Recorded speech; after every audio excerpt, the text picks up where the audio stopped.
به آنهایی که از زکات خود که انشاءالله کمی بعد برایتان تفصیل میدیم، زکات خیلی مقداری کم است. پروردگار از شما نمیخواد نیم مالتان را دهید، فقط 2.5% را میخواهد بدهید. مثلا از 100,000 روبل فقط 2.500 روبل شما زکات میدهید.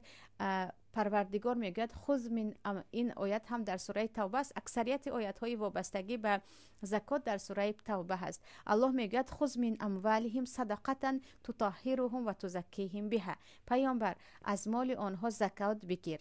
یعنی مسلمان ها باید زکات مال خود را بدهند و اگر دولت اسلامی باشد به زور گرفته می شود از هر مسلمانی که زکات نمی دهد. چگونه که امروز انداز به زوری از قمبغل و بای می گیرند که باید همه انداز بدهد، اما در اسلام نه، فقط نفرانی که پولشان به 85 گرم طلا برابر شده است در یک سال یک بار آن را هم به دولت نیو به قمبغلان زکات مال خود را می دهند، آن هم فقط 2.5% را. الله میگوید همین زکات مال آنها را بگیر، تو تطهرهم، آنها را پاک میکند، یعنی نفس آنها را پاک میسازد. معنایش این است که تو با دادن زکات گناهایت بخشیده میشود، قلبت پاکیزه میشود، در قلبت رحم و شفقت نسبت فقرا پیدا میشود و این چنین اینقدر به مال دنیا مهر نمیبندی. انسان با دادن هم قلب خود را هم گناههای خود را پاک میکند.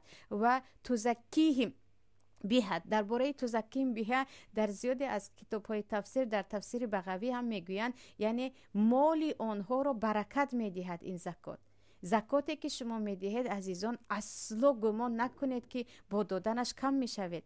پروردگار با زکات داده اتان پول شما رو خودش برکت میبخشد. الله میگوید و ما انفقتم من شیء فهو یخلفه. هر کوچکترین چیزی که شما نفقه میکنید، خود صدقه عادی باشد خود زکات باشد، الله به جای شما را میدهد.